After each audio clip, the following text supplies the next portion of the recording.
I had never imagined that something like this would happen. Don't miss this opportunity to apply for this absolutely great award.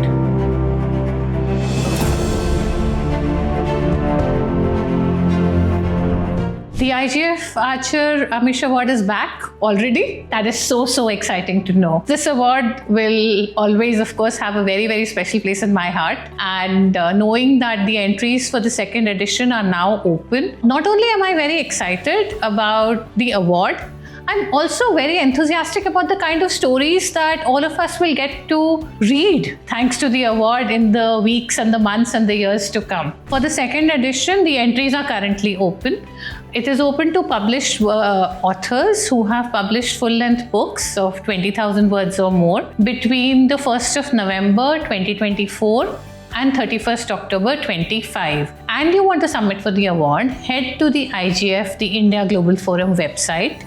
Check out the eligibility criteria, fill up the form and submit your entry. It's very simple. Jeffrey Archer and Amish are the prime examples of what makes a story award worthy. Lord Jeffrey Archer is a master plotter. He knows how to keep the pages turning, and that is what he says makes a story award worthy. In his own words, a story has to be a page turner. And Amish, as one of the highest selling Indian authors, the way he is bringing to the forefront our history, our heritage, our culture, it is inspirational for all of us. These are the kind of things that make stories stand apart. We live today in a world where we are told from the first day itself that, oh, you want to write a book, that's not going to fill your stomach. While that may remain true to some extent, this award is a recognition of the fact that an author's work is valued. It also opens up a lot of doors for people who are struggling to find the right time and the right resources to write.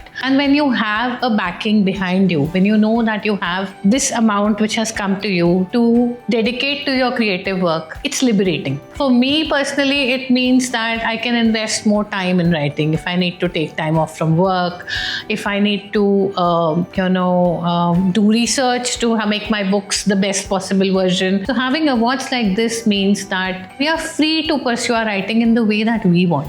So that was a moment of sheer, pure, unadulterated joy. For the moment, the build-up to the moment was so perfect. There was this time when we were standing not on the stage, but waiting for the name to be called out and having legends like Lord Archer and Amish on the stage. There was so much tension.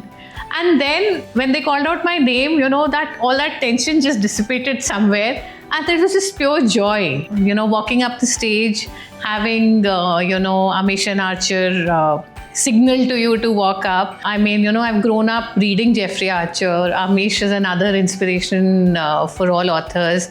And Lisa Nandi for a person of that stature. It just felt surreal. I was going through the emotions. I was doing things because, I knew I'm supposed to.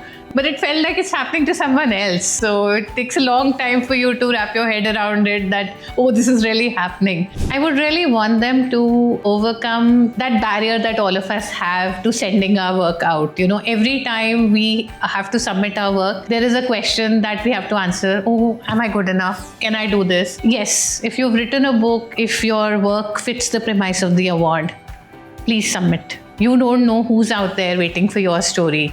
This is also the first time that literature is at the forefront of building a closer relationship between India and the UK. The fact that, so many people came together to institute this award and present it. Archer and Amish, of course, are prominent literary figures. We've had the encouragement of Lisa Nandi, who is a champion of literature and culture. We've had IGF, put all this together, which is leading the country in India and UK relations. So all of that coming together, I feel that literature has a huge role to play. I would love to see India reflected in as many different ways as possible. I would love to see the diversity of India come through in the stories that come for the award. What I really want to see is India as a character in these stories, not as a backdrop. I want people to root for India and her culture and all that she stands for when they're reading the books that have been submitted for entries or the books that win the award. What you really need to do is keep working on your craft. Not to give up, that is the biggest challenge. Resilience is a very huge part of a creative journey. And coincidentally, resilience is also something which is very, to me, it's very Indian. So you have to keep working on your craft. Not to be deterred by people telling you that no one reads anymore, or there's no place for Indian fiction in the world, or that the usual challenges of publishing that come across. So don't let those come in your way. If you have a story to tell, you have a story to tell, and you have to tell it. So that is, for me, that is the biggest advice creatively that I would give. So you see, as a doctor, we meet a lot of people, and a lot of people from very diverse circumstances and backgrounds. And fortunately or unfortunately, we meet them at very important critical points in their life. So we get to see the humans behind a lot of suffering. We get to see the emotion behind a lot of pain. And we also understand that each person responds to them in very different ways. And therein lie the seeds of our stories, of my stories. So every day is, filled with meeting people with different thoughts and different experiences. So the biggest challenge, first and foremost, is always of time. Of finding time to find that creativity. I overcome that mainly by writing early in the morning and getting up in the morning and channeling my creative energy. The other creative challenges have been, while you're writing, there is a lot of learning that you're doing, and there's a lot of rewriting, there is a lot of emotional strife that comes with writing. Am I writing the right thing? Am I writing the right way?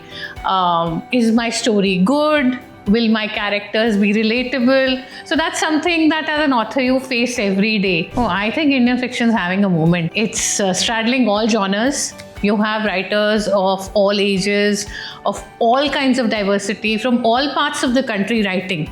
And we're writing in English about our own country, So it's evolving very fast, and it's also finding a place outside of India. So that's a very, very exciting time and a place to be in. I think like Indian fiction is having a moment, India also is having a moment on the global stage. Whether it's our economy, whether it is health, whether it's literature. And this is the time for us to, not just recognize it, but to celebrate that. So it's absolutely the perfect moment as I see it. So India has always had a very, very rich and a very strong culture of storytelling. If you actually think back about it, storytelling in India started verbally. And I'm sure all of us have grown up listening to stories. From the Panchtantra, the Jataka tales, that is our culture, that is our history and our heritage, right? And it's progressed. And now stories are bringing India and Indians together, because stories are universal, even if they're told in different languages and different ways. So stories are right now bringing India together. They are connecting people. Definitely, I think with more visibility comes more responsibility. And it also brings with it a thought process wherein we think how we can grow, how we can offer more to the literary world and develop our own work better. So I would definitely say that it is a space of responsibility. It's given me a lot of visibility. It has given me a lot of respect in the literary world. It has also opened up new avenues which I'm exploring.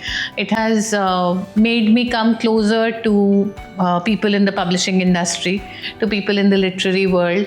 And it's definitely given me a place of privilege here, which, I can decide how to utilize in the years to come. Yes, it is our job to ensure that Indian voices are well represented globally.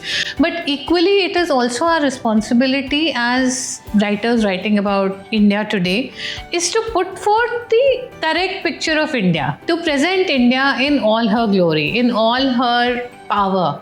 And that I think is very important. Having been given this place, this stage to do so, I hope to do that, to bring those stories to the forefront. So 3 lessons I've learned through this beautiful journey. Firstly, every story has its own destiny. Secondly, be patient. You will be rewarded and things will come to you. Thirdly, your story is yours. You have to tell the story that your heart beats for. Your stories have power. Your stories are magical. Don't stop telling them. Tell them to whoever will listen. Tell them in whichever way works for you. But don't stop telling stories, ever.